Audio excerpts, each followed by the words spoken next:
pemirsa dimanapun Anda berada, ada yang menarik yang mesti kita pahami. Sehingga kita akan benar-benar mengikuti ajaran di dalam Al-Quran. Hindarnya kita jauhkan sejarah prasangka-prasangka itu. Ketika sampai di tempatnya, ya, maka murid-murid ini bertanya kepada syekh, pada guru itu. Ada di antara mereka yang berani mengatakan, syekh, kenapa orang-orang yang jelas secara syar'i melanggar syariat, kenapa didoakan?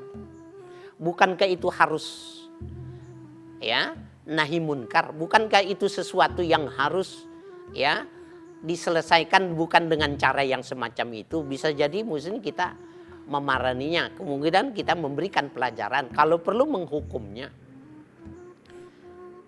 Jawabannya di luar dugaan. Syekh ini mengatakan, yang wajib sholat itu kalian bersama aku. Orang itu nggak wajib sholat karena dia musafir. Ya. Alasannya, kenapa dia didiamkan? Kenapa didoakan? Karena yang wajib puasa itu kita. Dia nggak wajib puasa karena dia musafir. Ada sebuah kemampuan memahami sesuatu yang dilihat itu dengan tidak buruk sangka. Oh, yang tidak berpuasa itu kalau orang Islam itu musafir. Ke situ dia mengarahkannya. Tetapi Syekh, kata ya murid yang lain, kalaupun dia tidak wajib berpuasa, bukankah dia mestinya sembunyi-sembunyi, tidak terbuka di tempat terbuka yang semacam itu? Apa jawab Syekhnya? Kalian, saya boleh seperti itu karena punya rumah. Orang itu nggak punya rumah.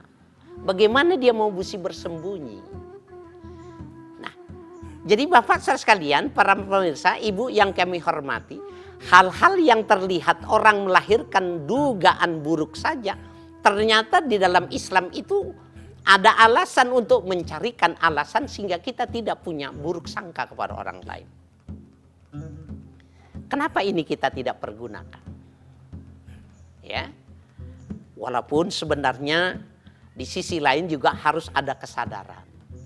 Ya. Bagi orang-orang yang memang sengaja membentuk sebuah kenyataan, sebuah fakta yang mengarahkan orang menjadi buruk sangka. Saya sendiri pada awalnya setiap kali dihidangkan buah-buahan, ada terpikir dalam hati saya, ini dikasih pengawet tidak? Kalau dikasih makanan pasti saya akan berpikir gitu juga. Tetapi saya berusaha untuk belajar untuk tidak terlalu jauh. Sehingga kita buruk sangka kepada orang yang menghidangkan makanan itu. Buah-buahan. Nah, jangan lupa para pemirsa, orang-orang yang melakukan kecurangan yang semacam ini, ya, saya memang belum mendengar ada sebuah kajian secara fikih, ya. Orang-orang yang mempelajari, yang mendalami pada, ya, hukum pidana, ya, Islam, apakah boleh hukum yang diberikan kepada ketetapan orang yang melakukan pembunuhan bisa dipergunakan ayat itu kepada orang yang melakukan perbuatan yang akumulasinya lama-kelamaan bisa melakukan pembunuhan juga. Seperti ayat umpamanya an-nafsu bin nafs, nyawa dibayar nyawa. Kenapa orang ini dibunuh? Karena dia membunuh. Maka balasan hukum pidana Islam itu pembunuhan adalah pembunuhan. Orang yang melakukan kecurangan dengan bahan kimia, yang kimia itu terus akumulasinya bisa menyebabkan orang terbunuh dengan perbuatan itu, dari sisi pidana hukum Islam bisa tidak digunakan ini. Apakah interpretasi ini bisa dilakukan terhadap perbuatan ini? Dan yang paling, ya, yang paling memungkinkan sekali bukan cuma sekedar orang menjadi terbunuh, karena perbuatan-perbuatan mereka itu melahirkan buruk sangka. Orang mau nggak mau terbentuk pada situasi dan kondisi untuk berburuk sangka. Ya.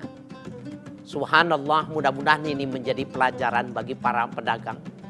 Ya, baik buah-buahan, sayur-sayuran, ya, makanan-makanan, ikan dan lain sebagainya, daging yang selama ini diawetkan dengan tujuan supaya tidak cepat rusak. Tetapi sesungguhnya kajian secara biologis, kajian menurut kesehatan, mereka pada kelamaan akan menimbulkan kanker, akan menimbulkan penyakit-penyakit berat yang tidak memungkinkan lagi untuk ya bisa terselamatkan. Nah, saya ingin memberikan penghantar pada penghujung kajian kita ini. Betapapun situasi kondisi itu kita perlu ingatkan kepada mereka, jangan melakukan itu. Karena yang pertama dia bisa melakukan pembunuhan secara berkala. Yang kedua, dia membentuk orang untuk buruk sangka terhadap perbuatan-perbuatan yang tidak dilakukan oleh semua orang. Yang dilakukan oleh sebagian orang, tetapi orang akan punya pandangan kepada semua keadaan, semua kondisi, dia akan berburuk sangka dari akibat dari perbuatan. Dan yang ketiga, mudah-mudahan ini menjadi sebuah pembahasan bagi para alim ulama. Apakah orang yang membunuh dengan secara perlahan yang semacam ini, yang akumulasinya bisa menyebabkan pembunuhan juga, ya orang ini terkena pidana. Orang ini juga bisa dimasukkan dalam dosa, hukumnya sama dengan membunuh manusia. Nah, ini semua tentunya menjadi sebuah wacana buat kita.